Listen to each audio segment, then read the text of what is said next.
एक सुंदर से राज्य में राधिका नाम की लड़की रहती थी। वह राजमहल के पास छोटे से घर में अपनी बूढ़ी माँ के साथ रहती थी।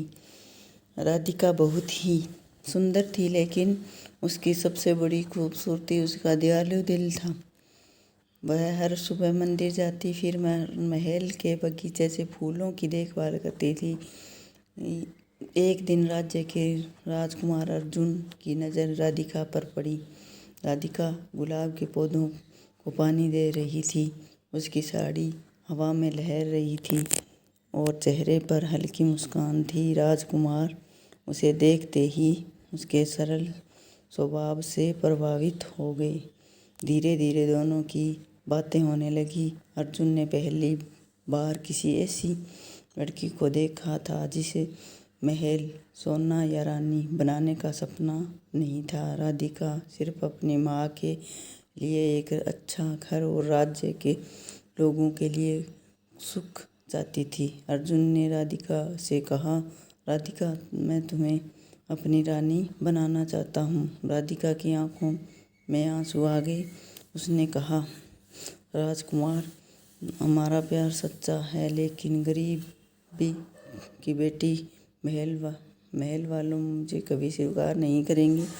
अर्जुन ने वादा किया कि वह हर मुश्किल से लड़ जाएगा, लेकिन जब राजा को ये बात पता चली तो वह बहुत ही नाराज हुए। उसने कहा, एक साधारण लड़की राज्य की रानी नहीं बन सकती। राजा ने राधिका की माँ को डराकर राधिका को राज्य से दूर भेजने का आदेश दे दिया। एक अंधेरी रात में राधिका अपनी माँ को हाथ पकड़े कर महल से बहुत दूर चली गई। जाते जाते उसने महल की ओर देखा। उसी की आंखों में अर्जुन की यादें थी और दिल में अधूरा सपना।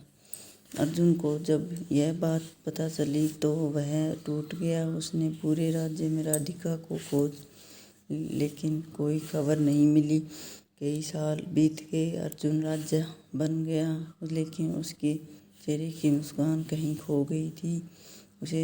उधर राधिका एक छोटे से गांव में बच्चों को पढ़ाने लगी। उसने अपने दर्द को अपने ताकत बना लिया। वह हर बच्चे से कहती, इंसान की कीमत उसके कपड़ों या घर से नहीं, उसके दिल से होती है। एक दिन अर्जुन अपने राज्य का दौरा करते हुए उस गांव में पहुंचे। वहां उसने बच्चों के बीच राधिका को देखा। दोनों की आंखें मिल गईं और वर्षों का दर्द आंसुओं में बह गया। अर्जुन ने उसे सामने सिर झुकाकर कहा, मैं तुम्हें ढूंढता हूँ रहा राधिका, मैं तुम्हें बच नहीं पाया। राधिका ने धीरे से कहा, कुछ प्यार साथ रहने के लिए नहीं होता, कुछ प्यार इंसान को बेहतर बनाने के लिए होता है। राधिका ने महल लौटने से मना कर दिया।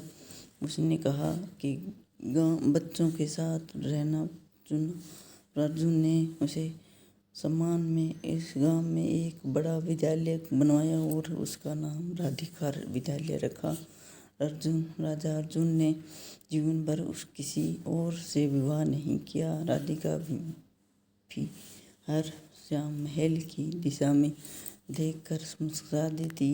उनका प्यार अधूरा था, लेकिन बहुत सच्चा था। कभी कभी सबसे दर्द भरी कहानी वही होती है जिसमें दो लोग एक दूसरे से प्यार करते हो, लेकिन किस्मत उन्हें साथ नहीं रहने देती। Thank you guys.